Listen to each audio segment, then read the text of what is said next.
Sejarah baru pertahanan maritim Indonesia resmi terukir.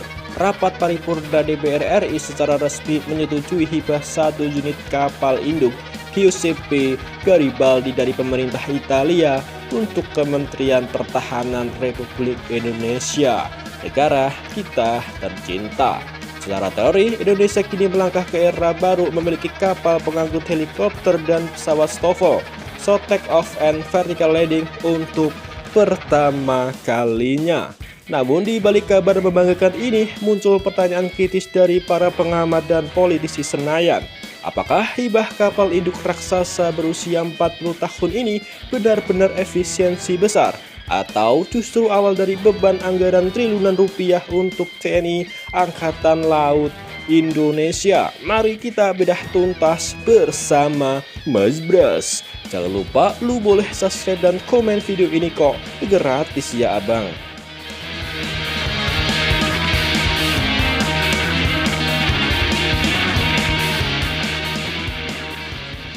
Oke, kita mulai bedah dulu dari sisi kemampuan teknisnya.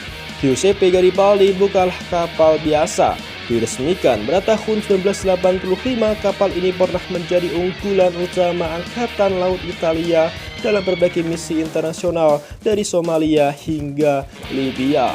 Ia memiliki panjang 180 meter, lebar 33 meter, bobot sasaran 13.800 ton, dan kecepatan maksimalnya 30 knots dengan kapasitas hingga 550 personil, dan bisa membawa maksimal 18 helikopter.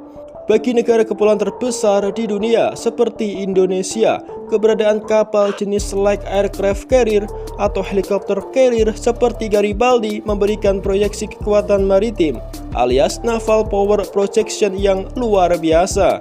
Tak hanya untuk operasi militer, kapal ini sangatlah krusial sebagai command center, operasi kemanusiaan dan penanggulangan bencana di wilayah kepulauan. Langkah cepat Kementerian Pertahanan dan TNI AL kita ini dinilai mampu mempercepat modernisasi alutsista tanpa memotong anggaran pembuatan kapal baru dari nol.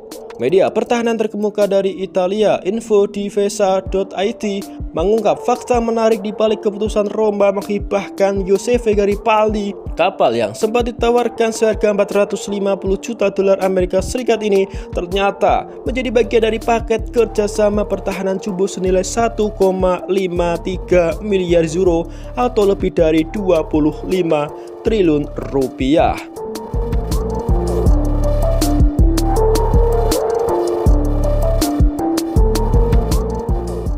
Paket megah tersebut mencakup 1. Penjualan 6 kapal selam produksi dari DRAS, 2. 24 unit pesawat latih M346 buatan dari Leonardo, 3. Pesawat patroli maritim hingga kontrak kapal perang Fincantieri.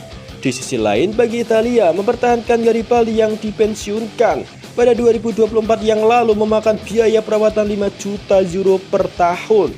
Jika dibongkar, biayanya mencapai 18,7 juta euro. Sementara saat ini nilai sisa kapal diperkirakan tinggal 54 juta euro. Menghibahkannya ke Indonesia adalah opsi paling strategis dan saling menguntungkan bagi industri pertahanan Italia maupun percepatan alutsista Indonesia, Bang. Namun di dalam negeri, peringatan keras ditiupkan dari Komisi 1 DPR RI anggota DPR TP Hasanuddin menyoroti potensi konsekuensi finansial jangka panjang.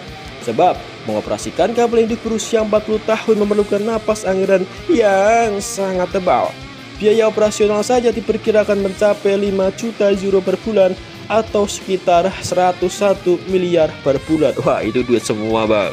Biaya retrofit dan modernisasi ditaksir berkisar antara 7,2 triliun hingga 16,8 triliun rupiah agar sistem persenjataan dan navigasinya siap dengan standar operasional TNI Angkatan Laut yang modern. Penerimaan hibah Giuseppe Garibaldi adalah langkah berani yang menempatkan Indonesia kembali dalam radar kekuatan laut regional. Di satu sisi, Indonesia mendapatkan lompatan teknologi dan kapal bendera yang siap pakai untuk memperkuat kedaulatan laut.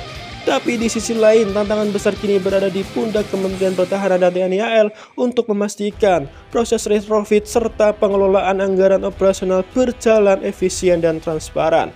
Bagaimana menurut kalian?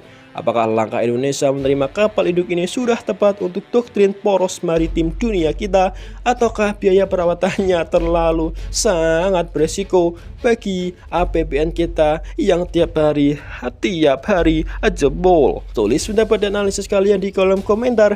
Jangan lupa like, share, dan subscribe untuk terus mendapatkan kabar serta analisis geopolitik pertahanan terbaru lainnya dari Mas Bras. Terima kasih ya bangku.